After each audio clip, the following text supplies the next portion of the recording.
Welcome, everyone. It has been a little while. It always feels like a longer gap in the summer, but we saw each other the last time on June 16th, and it's lovely to see you all again. I appreciate our frequent flyers that are in the room. Thank you for seeing you quite often.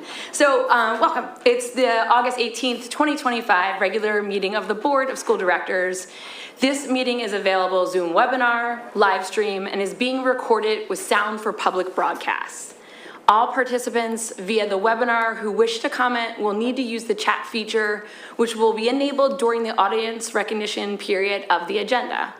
If you are attending this meeting in person, you should be aware that other attendees may be recording this meeting. So we're recording it, and anybody in the room can record it. This is permitted under the Sunshine Act, but it also means that your remarks, no matter where you are in the room, can be recorded. So we like to make sure everybody's aware of that. We believe that it's the best interest of this board and this school district and all of our students to hear from our residents and our taxpayers. So an opportunity will be given later in the meeting for public comment, both in person and again through that chat feature online, and will be read by our solicitor. The board strives to be respectful of all individuals making public comment and does not wish to limit any taxpayers or residents' right to free expression. Well, making these public comments during the public meeting, we'll have that time period that will come up. And to remind everybody, that time period is free, it's open, it's public. We love the First Amendment, but that does not mean it's unlimited. So you have to sign in, you have to let us know your name and general area that you live in, and you have about 3 minutes to do it. So sometimes that clock scares people. Don't let it. Share your thoughts on what the board is discussing and on what the board is voting on, either in this meeting or future meetings. So thank you all so much for being here. And with that lead in, it's all over to you, Superintendent. Thank you very much, and I hope everybody's having a nice summer. Going by fast here, trying to get a lot of work done, and I appreciate all the work from the people to my left here and great bunch of people. So a couple of things. Lower Merion School District is contracting with a team from the Chester County Intermediate Unit to lead work on developing a new strategic plan for the Lower Merion School District. I'm working with Amy Buckman. We already met with representatives from the CCIU to discuss the basics, timeline, expectations, planning, things like that. The process is expected to run from October through April and will be well advertised, and we hope all of you can make it and come give your thoughts, with a board report in May, and it's anticipated there will be 4 public meetings, community survey, along with staff and student participation. This is an exciting process that'll look to shape the goals that we have for the next 5 years. On August 1st, bus patrol enforcement began.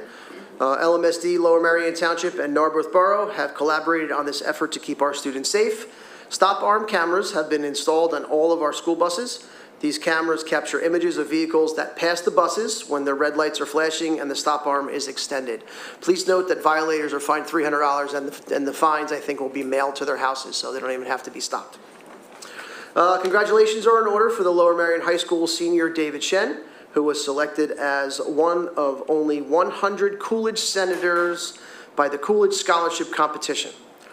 The Coolidge Senators program recognizes the top 100 scholarship applicants who demonstrate exceptional academic accomplishments and show a special interest in the 30th U.S. President Calvin Coolidge.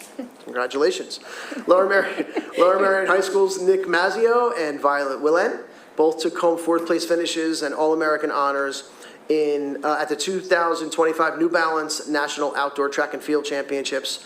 Mazzio set a state record in the 2,000-meter steeplechase, and Willen pole vaulted, almost 13 feet, 12 feet, 9.5 inches.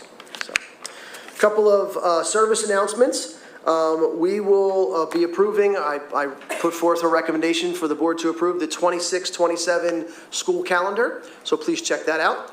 Also, following up in a couple of weeks, we'll be sending it out to all the community members and staff members. Finally, before we turn over to a presenter that we have tonight, our playgrounds, inclusive playgrounds, we did a lot of work this summer and last spring and even before that, before I got here.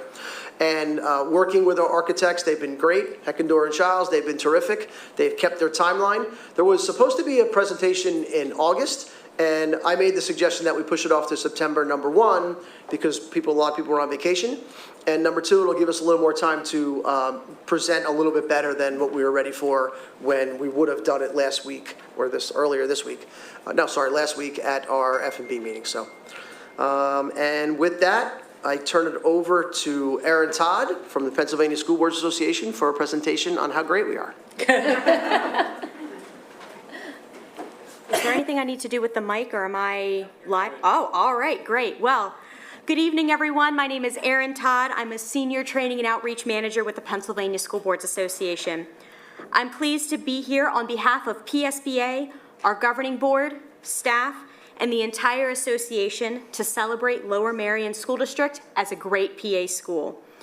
This honor recognizes schools that demonstrate a commitment to academic rigor, community, resilience, and financial health.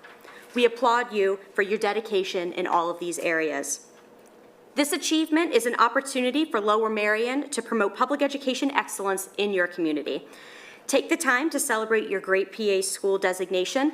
I believe you saw there were pins on the desk. There are some additional goodies that Amy Buckman does have to recognize Lower Merion for receiving this designation.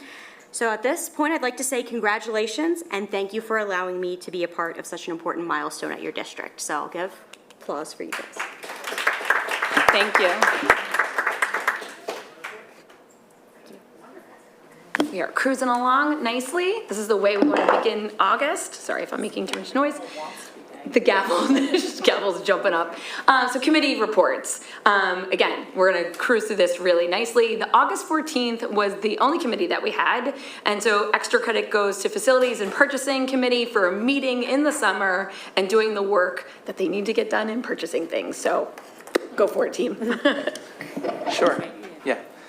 So we had our committee meeting on August 14th. We discussed the list of bills for both July and August. We also reviewed the district contracts. There was a renewal for the Lower Merion Aquatic Club, as well as iBoss, which provides web security services. We also discussed and put forward integrated security service, which is part of our security system for all of the schools. There was a discussion about moving forward with the Merion Elementary School high voltage cable issues and next steps on that. And then finally, as Superintendent Ranelli had indicated, we'll be having a playground update presentation from Heckendorn Shiles on September 11th, where they will discuss their findings. So we encourage everyone to attend that September 11th meeting to ask questions and to listen to their presentation. Thank you. Great, thank you very much. Now it's time for audience recognition. So at this time, we will hear public comment. If you would like to speak at tonight's meeting and have not signed up yet with Mr. Orlando, please do so. He's walking towards the back of the room right now. For those of you joining us via webinar, the chat feature will now be open and you'll have 10 minutes. You'll see a 10-minute timer appear on your screen. Make sure you put your question in that time. Same rules apply. You want to keep to your name and your general area in the district and keep your comments to less than three minutes or less. You can submit those comments or questions in the chat like I just shared. And please be sure to begin, I already said that, good, we're good to go now. So let's go over to, we'll give Mr. Orlando a minute to collect the list and then we'll dive in. I'm guessing you're first on that list, sir. Hi. You ready? You good? Good evening, Jeff Loebman, Ballot Kinwood. A few months ago, there was a Resistance 101 conference. Township residents spoke to you about it at the April board meeting. They also wrote to the Director of Community Relations to express their concern that one of the bios on the district's website was different than what was given to students. People were told the bios were edited for brevity and relevancy. I did not believe that, and I filed right-to-know requests. In one email that I received, the Director of Community Relations acknowledged that she edited the bio with sensitivity to triggering issues within the community. The person in that email was polite, but the responses received from the Director of Community Relations were troubling and condescending. For example, even though this information was intentionally withheld, a parent was told they should talk to their child about what they choose to attend in the future. It should be obvious that parents can only prepare their children about events if the district's communication about these events are accurate. 8 days after the conference, the Inquirer contacted the school district and asked about the bio I mentioned before. A different bio was then edited on the website. The changes made were small, but it made it seem as though multiple bios had similar types of changes. The Director of Community Relations sent her reply to the Inquirer, and within 15 minutes of doing so, a record was modified. My wife described it like this: "Quick, shred the documents, the Inquirer is calling." I also saw communications on other topics among the board using words such as narrative and damage control. The words you should be using are transparency and integrity. The organizational culture of this board needs to change. The pattern of denying responsibility and gaslighting members of the community has been so pervasive, there is a documentary about it called Spy High on Amazon Video. Themes in the documentary are as applicable today as they were then. This type of continued behavior by the administration and the board costs us money in settlements. You own the decisions that you make. You do not hide behind made-up stories. You do not gaslight people. You acknowledge what you did, and you apologize. Every taxpayer in this room about to write checks to support one of the most expensive school districts in the state should be very concerned. Thank you. Thank you. Jerry Sanker and Kara Harmon.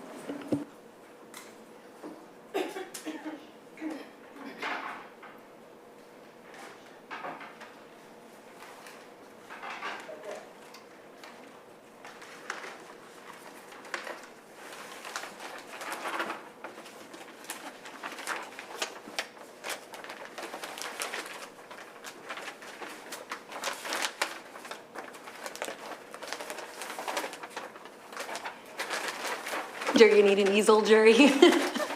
It's stuck in the bag. There it goes. Okay. Good evening. My name is Jerry Sinker. I'm the administrator of the Facebook group Lower Merion Politics as Usual. Where do you reside at, sir, please? Pardon? Where do you reside? In the township? Where do I reside? Yeah. I reside in Lower Merion, Yeah, where? Wynwood. Linwood, okay.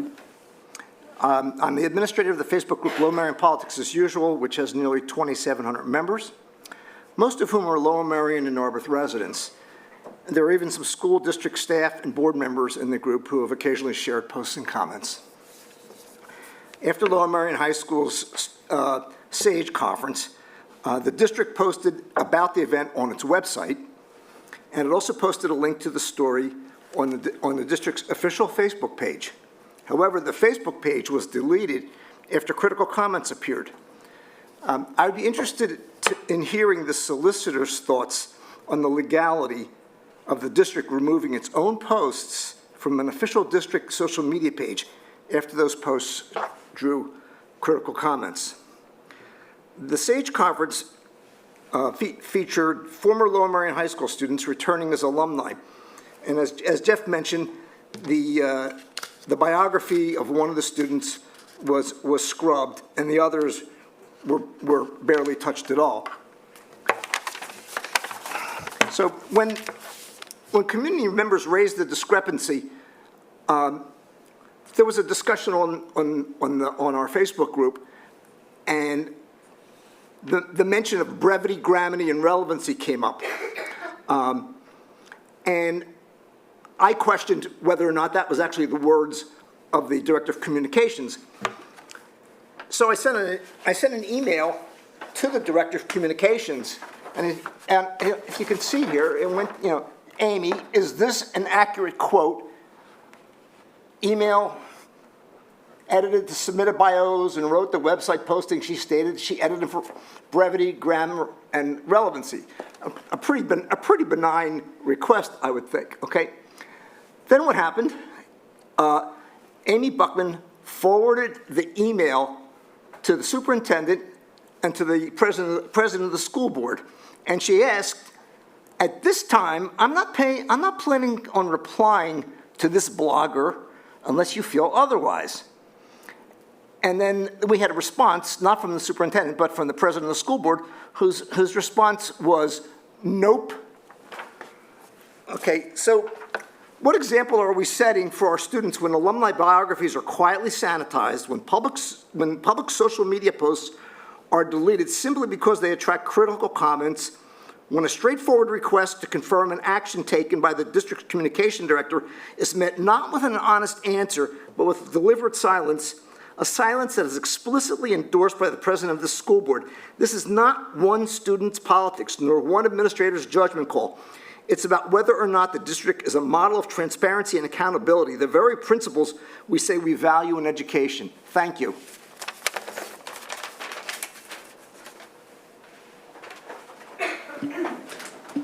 Kara Herman.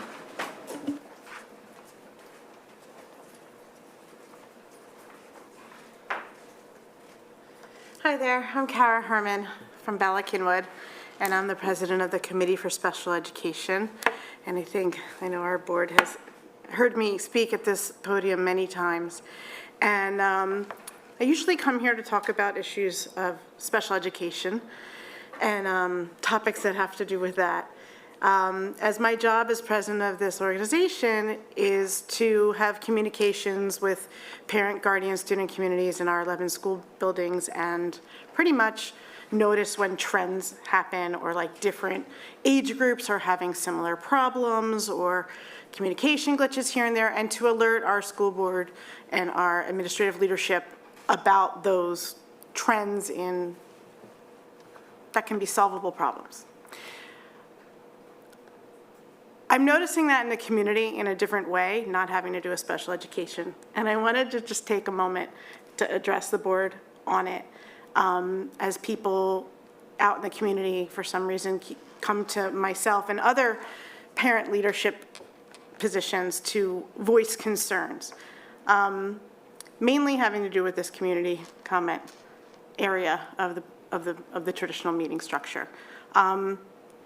There's lots of requests from people that there be a mechanism for board response.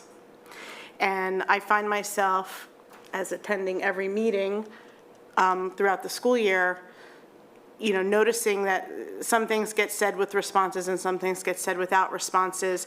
And the community at large doesn't understand that this podium and this time period that I'm now taking up speaking is really not about questions and answers. And I believe that there's a misunderstanding that when this board does not respond to comments, people think it's rude. And people don't understand the confines of the Roberts Rules and the structure of these meetings. So I guess I wanted to ask that there's a way somehow for that to be recommunicated to the community, and just communicate to you all that there's definitely a request for when someone stands at this podium and speaks in a non-factual way, that could be corrected right there, here and now, on the spot. Thank you.